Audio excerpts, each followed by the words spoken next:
Hello കൂട്ടുകാരെ, നമുക്ക് ഇന്ന് മല്ലിപ്പൊടി വീട്ടിൽ വറുത്തുണ്ടാക്കാം. ശുദ്ധമായ മല്ലിപ്പൊടി നമുക്ക് തന്നെ വറുത്തുണ്ടാക്കാം. മല്ലി കഴുകി വെയിലത്ത് ഉണങ്ങായിടാം. ടെറസെ കൊണ്ട് ഉണങ്ങായിടാം. അപ്പം നല്ല വെയിലുണ്ടല്ലോ, ഉണ്ടോ? നല്ലപോലെ നിരത്തിയിട്ട് ഉണങ്ങണേ. ടെറസെ കൊണ്ടിട്ട്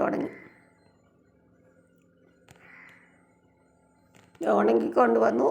ഇനി നമുക്ക് അത് ഇച്ചിരി ചൂടാക്കി ചട്ടി വെച്ച് ചൂടാക്കാം. ചൂടാക്കി കഴിഞ്ഞിട്ട് നമുക്ക് പൊടിച്ചെടുക്കാം. നല്ലപോലെ ഉപ്പും കൂട്ടി പൊടിക്കുക, അപ്പോൾ കേടാകാതിരുന്നോളൂ. കണ്ടോ? ഇനി അടുപ്പ് വെച്ച് ഇളക്കിക്കൊണ്ടിരിക്കാം. എന്നിട്ട് മല്ലി ഞെക്കി നോക്കണം. അപ്പം നല്ലപോലെ പൊട്ടുവേ. 3-4 പ്രാവശ്യം അത് പൊട്ടും. അപ്പോൾ പൊട്ടുന്ന ശബ്ദം കേൾക്കുമ്പോൾ നമുക്ക് വാങ്ങാം. കണ്ടോ? പൊട്ടുന്ന ശബ്ദം കേൾക്കും. ഞെക്കി നോക്കുമ്പം പൊട്ടി. ഇനിയിപ്പോൾ വാങ്ങാം. നല്ല ചൂടായി. ഇനി ഞങ്ങളിവിടെ ഇന്ദുപ്പ ഉപയോഗിക്കുന്നത്. ഇന്ദുപ്പ ഇടാം. ഇന്ദുപ്പൂടെ ഇട്ട് പൊടിക്കാം.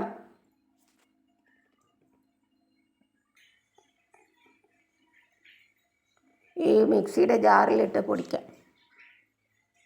ആദ്യം ഉപ്പിടുക, മല്ലി ഇടുക, പൊടിക്കുക.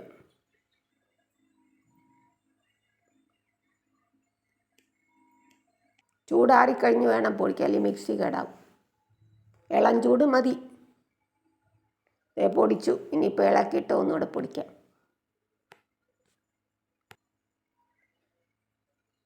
നല്ലപോലെ പൊടിഞ്ഞു.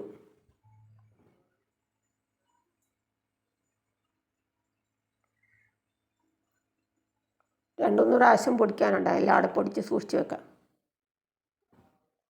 ഉപ്പിടുന്നതുകൊണ്ട് കേടാകേല. എന്നാലും 2 പാത്രത്തിൽ ആക്കി വെക്കാം. അപ്പോൾ ഒരു പാത്രത്തിലെ തീർന്നതിന് മറ്റേ പാത്രത്തിൽ എടുത്താൽ മതി. എല്ലാവരും ഒരുമിച്ച് വെച്ചാൽ ചിലപ്പം കേടാകാൻ സാധ്യതയുണ്ട്. പൊടിച്ചു. ഇനി പാത്രത്തിൽ ഇട്ട് വെക്കാം. അങ്ങനെ നല്ല മല്ലിപ്പൊടി ഉണ്ടാക്കി വീട്ടിൽ, ശുദ്ധമായ മല്ലിപ്പൊടി.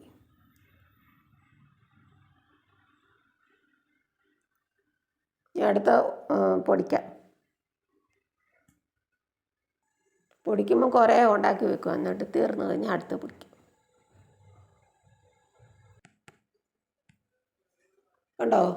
നല്ല കടയിൽ നിന്ന് കിട്ടുന്ന പോലത്തെ നല്ല നൈസായ മല്ലിപ്പൊടി.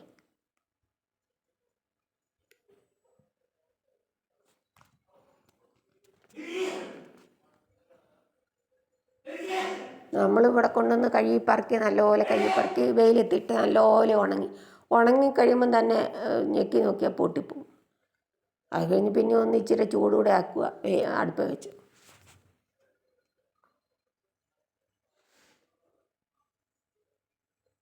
കണ്ടോ? മല്ലിപ്പൊടി ഉണ്ടാക്കി.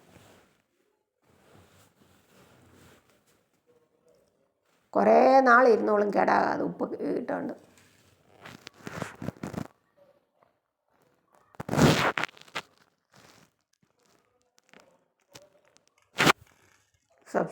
സബ്സ്ക്രൈബ് ചെയ്യാത്ത കൂട്ടുകാരെല്ലാം സബ്സ്ക്രൈബ് ചെയ്ത് സപ്പോർട്ട് ചെയ്യണേ.